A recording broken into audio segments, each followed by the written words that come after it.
Hello dear teachers, welcome to my channel. Demo చెప్పేటప్పుడు తెలుగులో మాట్లాడొచ్చా, టెక్స్ట్ బుక్ ఉపయోగించవచ్చా అని అడుగుతున్నారు. ఇక్కడ మనం డెమో ఇచ్చేటప్పుడు రెండు విషయాలు గుర్తుపెట్టుకోవాలండి. ఒకటి, మనం ఏ క్లాస్కి డెమో ఇస్తున్నాం, అంటే ఏ ఏజ్ గ్రూప్ పిల్లలకి డెమో ఇస్తున్నాం. రెండు, ఎలాంటి స్కూల్లో డెమో ఇస్తున్నాం అన్నది కూడా గుర్తుపెట్టుకోవాలి. ఎందుకంటే కొన్ని కార్పొరేట్ స్కూల్స్ సెలెక్టెడ్గా ఇంగ్లీష్ టు ఇంగ్లీష్ ఉండాలి అని ముందే మెన్షన్ చేసేస్తాయి. అదే లోకల్ స్కూల్స్ అనుకోండి, బైలింగ్వల్ యూజ్ చేసినా పర్లేదు, కాన్సెప్ట్ అర్థమైతే చాలు అనే విధంగా కొన్ని స్కూల్స్ ఉంటాయి.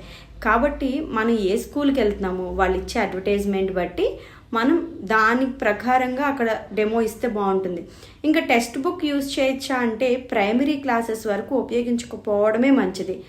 హై స్కూల్ సెక్షన్కి వచ్చేసరికి అక్కడ కూడా మీరు ఉపయోగించుకోకపోతేనే మీకు ఎక్కువ మార్క్స్ పడతాయి. కొన్ని సందర్భాల్లో ఎలా ఉంటుందంటే ఆ కంటెంట్ టెక్స్ట్ బుక్ లేకపోతే వర్కౌట్ అవ్వదు. సో పిల్లల్ని పలానా పేజ్ నెంబర్ ఓపెన్ చేయండి, ఈ యాక్టివిటీ చూడండి, ఆ యాక్టివిటీ చూడండి. సో ఇలా చెప్పే క్రమంలో మీరు టెక్స్ట్ బుక్ యూజ్ చేయొచ్చు. అలా కాకుండా డెమో అంతా టెక్స్ట్ బుక్లోనే చూసి చెప్తానంటే అది వర్కౌట్ అవ్వదు. దానికంటే మీరు ఏం చేయొచ్చు అంటే ఒక ఎంటైర్ లెసన్ ప్రిపేర్ అవ్వకండి.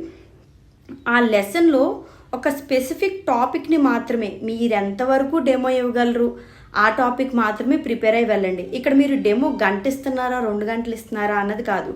మీరు 10 నిమిషాలు డెమో ఇచ్చినా పర్ఫెక్ట్గా ఇవ్వాలి. ఇంకా తెలుగు ఇంగ్లీష్ అనేది ఆ స్కూల్ మీద ఆధారపడి ఉంటుంది. తప్పనిసరి పరిస్థితుల్లో పిల్లలకి ఎక్స్ప్లెయిన్ చేసేటప్పుడు మాత్రం మీరు తెలుగు మాట్లాడితే కాస్త బెటర్గా ఉంటుంది. సో ఖచ్చితంగా కొత్త వాళ్ళకి ఇంగ్లీష్ టు ఇంగ్లీష్ అంటే కష్టమే, బట్ మీరు ప్రాక్టీస్ చేస్తే అవ్వందంటూ ఉండదు. ఈవెన్ నేనైనా అలా తెలుగు నుంచి ఇంగ్లీష్లో ఇప్పుడు మీకు చెప్పగలుగుతున్నానంటే only because of that practice చేయండి, ఖచ్చితంగా మీరు సక్సెస్ అవుతారు. Thank you for watching.